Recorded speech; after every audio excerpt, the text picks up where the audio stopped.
Right. Welcome to another episode of Business Bros. What up, ladies and gentlemen? Hernan is here, host of the Business Bros podcast, where we're helping you create wealth today and generational wealth for tomorrow. We got a Zoom call today, so I'm down one business bro, but we got a special show for you guys today. We got Ethan, Naomi, and Adina Jacobs, co-founder of STM Goods, on the show, based out of Australia, ladies and gentlemen. Australia, we're going way out of the country. So without further ado, I want to introduce my guests to the show. You guys, welcome to the program. Thank you. Thank you. Thanks for having us. All right, I want to know who's going to go first, Ethan or Adina. Tell me a little bit about yourselves, a quick little Ethan's snippet gonna bio. go first. I'm volunteering Ethan. You're volunteering me. That's great. So my name's Ethan Nyholm. I'm one of the co-founders of STM. We started about 23 years ago in Australia, making bags primarily. Couldn't find anything cool to carry it in, and hence came up with a laptop bag with Adina that allowed us to carry a laptop around from point A to point B. A little bit about myself. I like jiu-jitsu, so I train jiu-jitsu almost every day of the week, and travel a lot. Nice. All right, Adina, tell me a little bit about yourself. How'd you guys meet? Sure. So we used to work together for a fast fashion company. I was the accessories buyer and Ethan was the IT manager. And like he said, he bought a laptop and he couldn't find a bag that suited his lifestyle. So he put his laptop in one of those padded envelopes that you buy at the post office, and then he put that inside a backpack. So that was his makeshift laptop bag in the absence of anything else. And he came to me and said, I can't be the only person looking for something like this. You know how to make product and this is a good idea. So let's do something with it. So we did.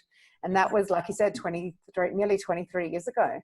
And you have to cast years. Yeah, and you have to cast your mind back to that period. I mean, there was no phone, no smartphones, definitely no tablets, and everything that you owned was on that device. So backup was done with a zip disk. I don't know if anyone here remembers zip disks that you bought and you used once. There's no way that everyone backed up every day.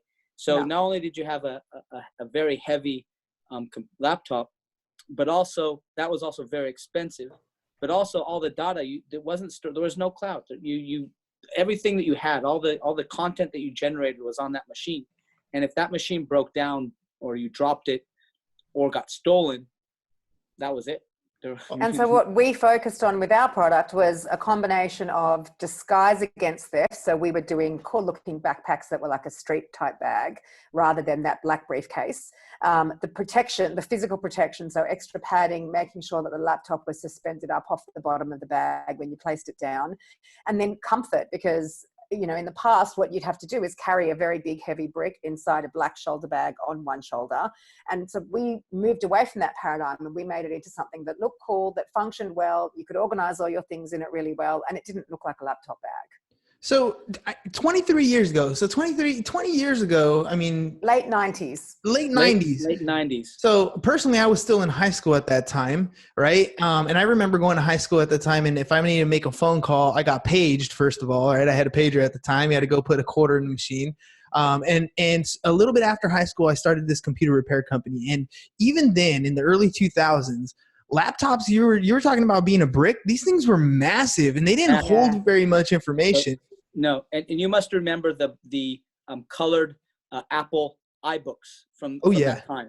So how we got into the Apple niche was the bags that we created. That first lot of bags that we created happened to match 1-to-1 to the colors of those Apple iBooks.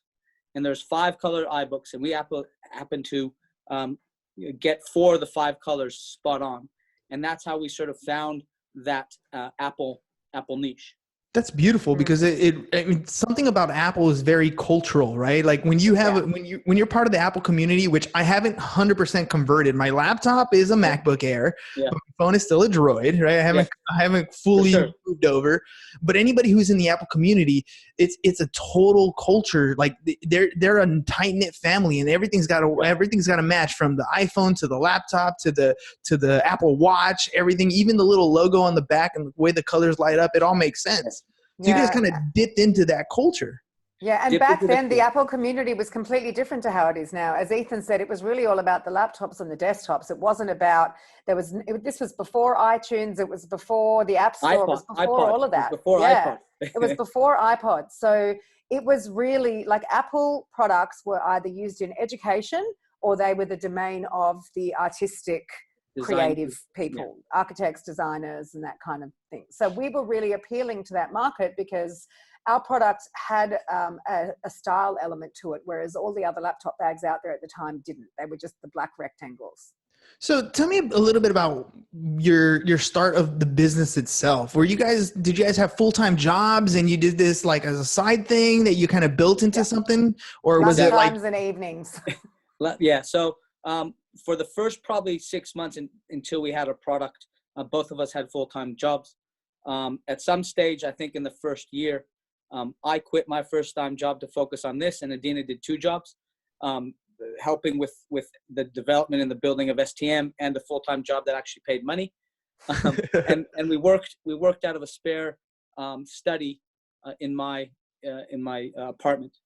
Again, you have to go back, and there was really no internet. So the first customers that we went to go knock on their doors, we found them in the Yellow Pages. You have to remember how long ago that was. I kind of got to clarify this. We got to clarify this. Okay, so for those of you who are less than 30 years old, the Yellow Pages were this big book that had pretty much every company in it. It's how now you Google something. Back then you wanted the phone number or the information, right, whatever. If you didn't dial 411, you opened up this big book of Yellow Pages.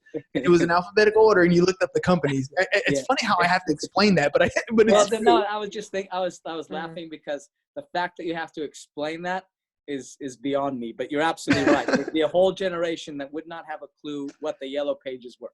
Yeah. It's like a AAA insurance. The reason why they're called AAA is because when you named your company AAA, it showed up at the beginning of the A section of the Yellow Pages. Yeah, exactly. So that's why everything is AAA. Everything. AAA plumbing. AAA. Exactly. So, Dina, you're going to tell me something about back then. What was going on back then in your life? Well, oh, wow. Okay. So I was, like Ethan said, we were both working together at this fashion company. Then he resigned and he was spending full time on STM. And I went to work for a swimwear company for a year. I had to pay the bills. I just moved out of home and I needed to pay the rent. And then about a year and a half, probably close to 2 years into STM, I quit that job, and then Ethan and I were working together. We set up an office in the spare room of his house. We used his garage as our warehouse, and we worked in that like that for about 2 years. And then after that, we figured we need a warehouse, we need proper offices, and we need to hire people who can help us build the business. And we needed to have somewhere for them to sit. They couldn't be sitting on Ethan's couch. Well, your cousin or your sister-in-law. My sister-in-law did sit on our couch for many a month. Yeah, So, she did. That's true. I'm wondering about like that time frame, 2 years before you moved out of, being in a garage, being on a couch. For 2 years, that's quite the struggle for a lot of people. Some people can't look past, what's going to happen next week. Tell me a little bit about your vision of what you had for the company and how it's kind of grown into what it is today. And like, what did it feel like at 2 years? Like, were you getting there? Was it like? And I think that's one of the things that always happened. There was always progress in what we were doing. We were never sort of going backwards. I'm not saying it wasn't a struggle and it wasn't hard and we didn't have to pound pavement and do all those things. But there's always progression to it. And it might have been slow. Again, slow. I don't know if 2 years is slow or not. But there was always progress to it. You could always see that light at the end of the tunnel, and there's good reviews about the product and more customers coming through and more recognition and larger distribution networks and more people interested in what we were doing. So there was always progress. So we could always see what's next. We always could understand what was next. So although it was hard, for me, there really wasn't at that time a dark moment where I said this isn't going to work at all. No, I never sort of had that. We had a backup plan before we put our money into the product. We said if we can't sell this through the customers that we think are going to take it, we'll take it to the markets and we can sell it there. And I don't think we were ever really serious about that, but it was a sort of a backup plan that we never had to execute. So you know, from 2 years from when I came into the business full time, we were paying ourselves salaries. They weren't great, but we were able to pay ourselves. You were living. Yeah, it was a living wage. Yeah, exactly. Yeah. That's impressive. I mean, that kind of story is the kind of inspirational story that people are looking for. Like, you grinded it out. You weaned yourself off the 9 to 5. At what point did your business start to become a business and not where you're self-employed the whole time? I think about 2004, 2005, when we sort of expanded to the US and we started to develop a relatively significant business in Europe.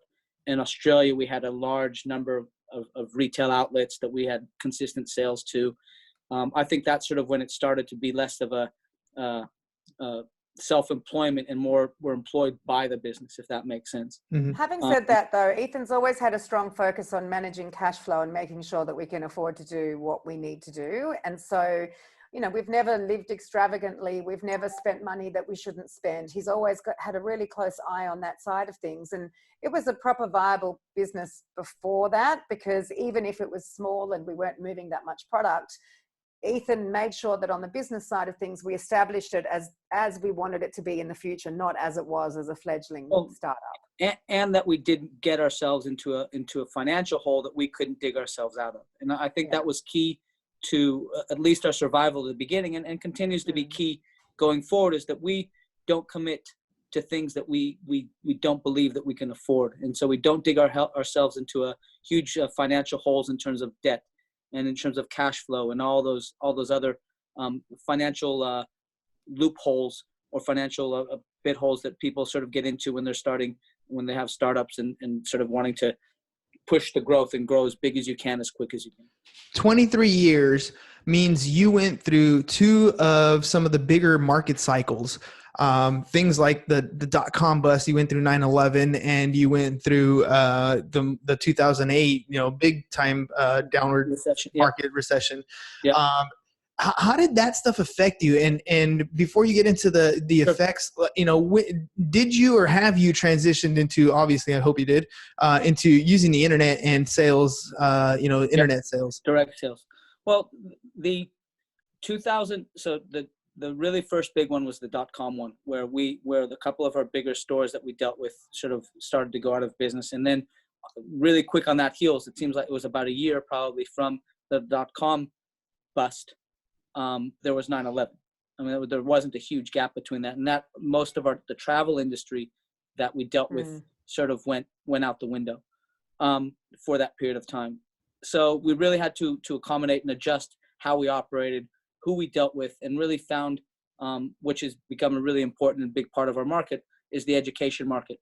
So dealing with the school districts, dealing with local governments, dealing with schools or people that sell to schools, which have a different product cycle and a different buying cycle to what a retail store would have. Yeah. We also, to continue that, for a very long time, we did not have an online store. And that was a deliberate act. We had an online presence, but not an online store. We felt that we didn't want to compete directly with our resale channel, which we had a relatively large, broad retail presence. And by us putting stuff online, we were directly competing with them. That changed in 2011 or 2012, but that was for what was a very long time in our industry, at least. Yeah. We never really competed with that, and we didn't go have an online retail store until probably then. Well, you guys, I'd imagine with what you were doing, especially early on, the key to success was having the distribution channels, right? Having the retail, the brick and mortar that would house your particular product. Correct. So it makes sense that after 2011, when brick and mortar's really struggling to pay its overhead, that you had to find another revenue source, right? Correct. And Correct. that was happening from very early on, though, because like what you see of a brand is their retail presence, but that just skims the surface of what we do. That's just one of our avenues to market. We do work in, like Ethan said, in education. We do like a lot of other product that's not just about products sitting in a retail store. So that's allowed us to really ride the waves of different economy, ups and downs, because we've got a lot of different customers that span a lot of different areas. So that kind of diversification has allowed us to ride a lot of these booms and busts in different sectors in different areas of the world. Yeah, it's and it's important. not that we don't get impacted by them, Sure. but we can maneuver through them. Yeah, and it's important that diversification. I mean, I always refer to it as like income streams, right? You have different spokes on a wheel, and you're trying to make sure especially when you're talking about managing your company's cash flow, you can't have all your eggs in one basket, because if something were to happen that's out of your control, that would sink the ship pretty quickly. Correct. So you guys seem to have pretty good diversification there. Yeah.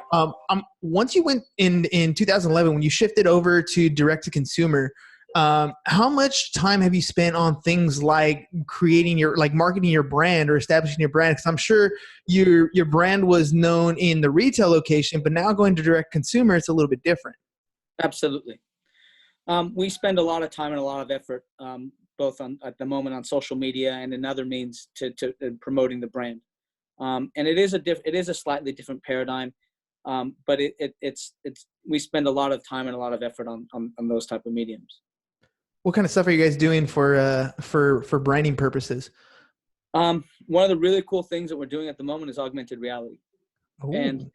And it's one of the it's everyone does Instagram, everyone does, but our use of augmented reality and what you'll see coming from us in the future from augmented reality will really blow people's minds.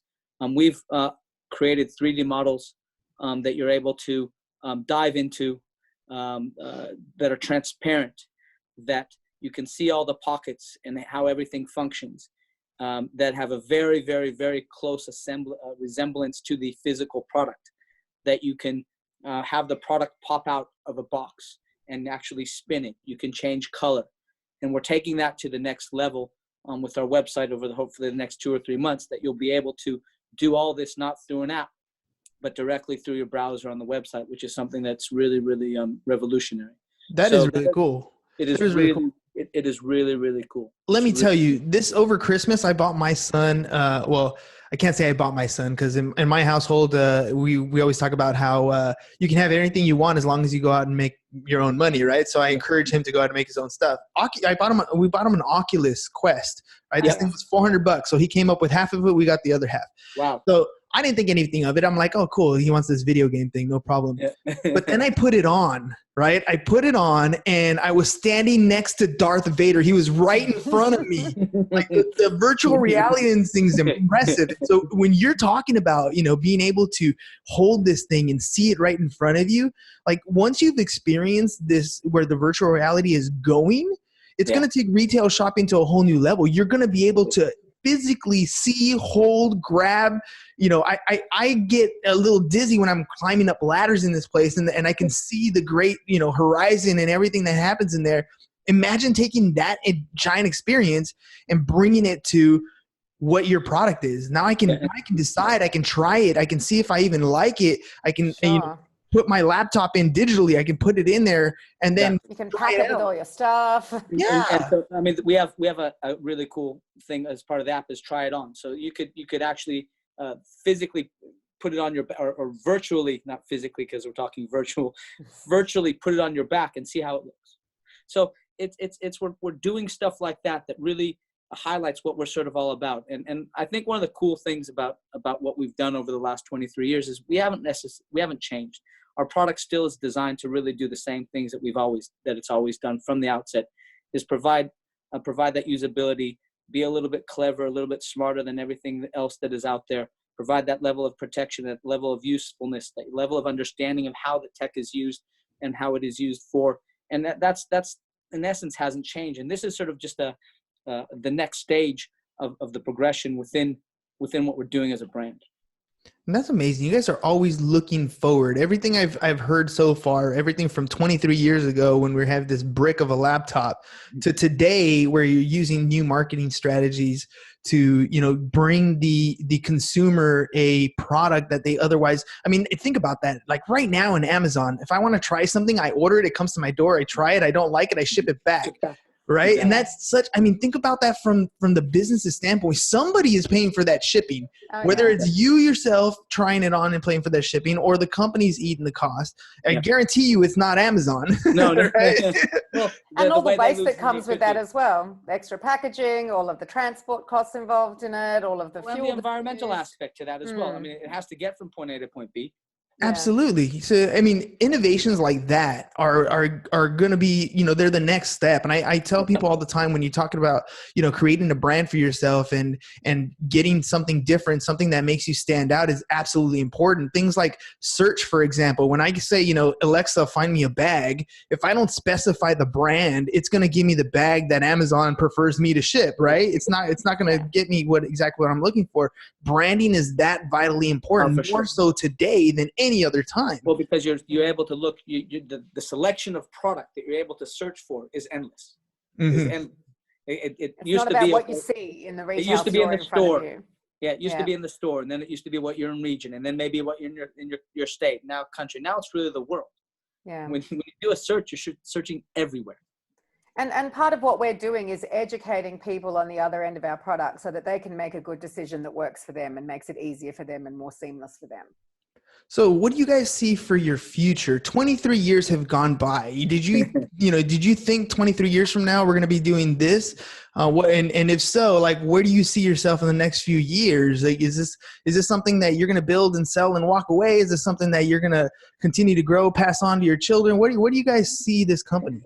At the moment, I think we're all. That's hilarious. Yeah. I'll speak for myself. I'm really continue to love what I'm doing, and I think that's that passion for what we're doing, the passion for the product, the passion for the brand, the passion for the category in general, is I sort of still get up in the morning excited about continuing to work. We're from a product and a brand perspective, we're evolving. We're continuing to change. We understand that the market is shifting. That the aspect of globalization, but thinking also at a local level and how products are manufactured and how they get from point A to point B. So we're continuing to evolve the brand from all those aspects. And so the foreseeable future, the next 3 to 5 years, is that we have a pretty good product roadmap in terms of what we're trying to do from a brand and sort of taking it across more categories, across more brands. So we're not so Apple centric, but focusing on Microsoft and Lenovo and Dell to bring it across the board. So it's exciting for us at the moment because it really is.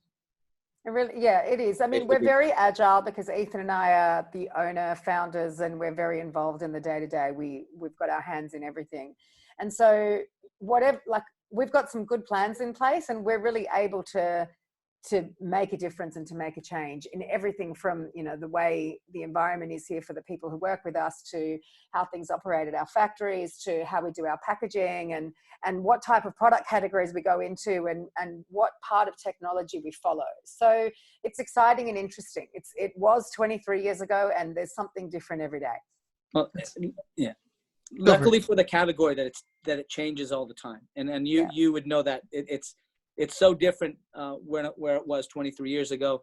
And the truth is none of us really know exactly where it's going to be tomorrow either. So it's really neat to be in such a dynamic category and be part of the growth of that dynamic category. We truthfully were probably one of the first companies to come up with a laptop backpack.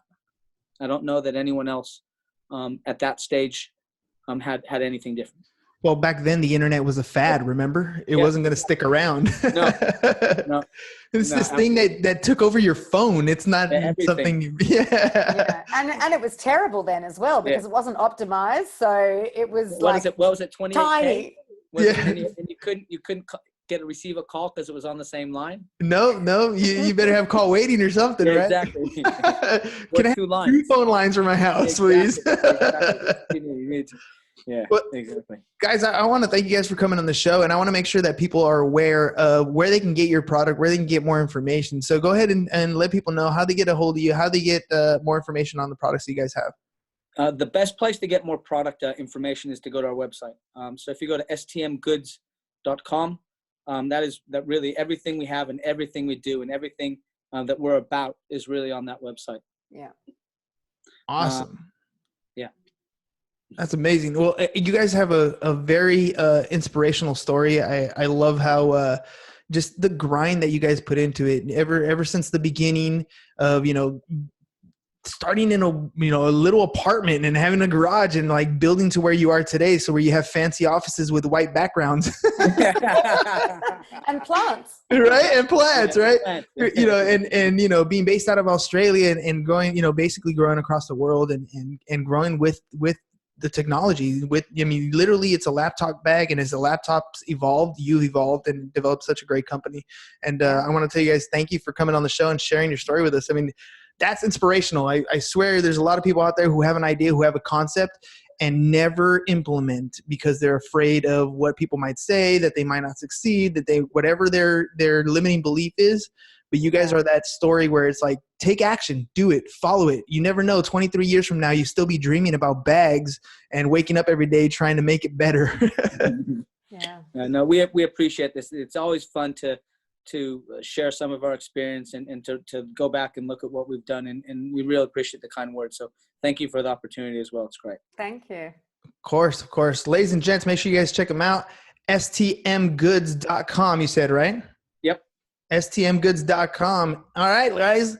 Thank you very much, ladies and gents. That's all we got for you guys today. Peace. Thank you. Thank you.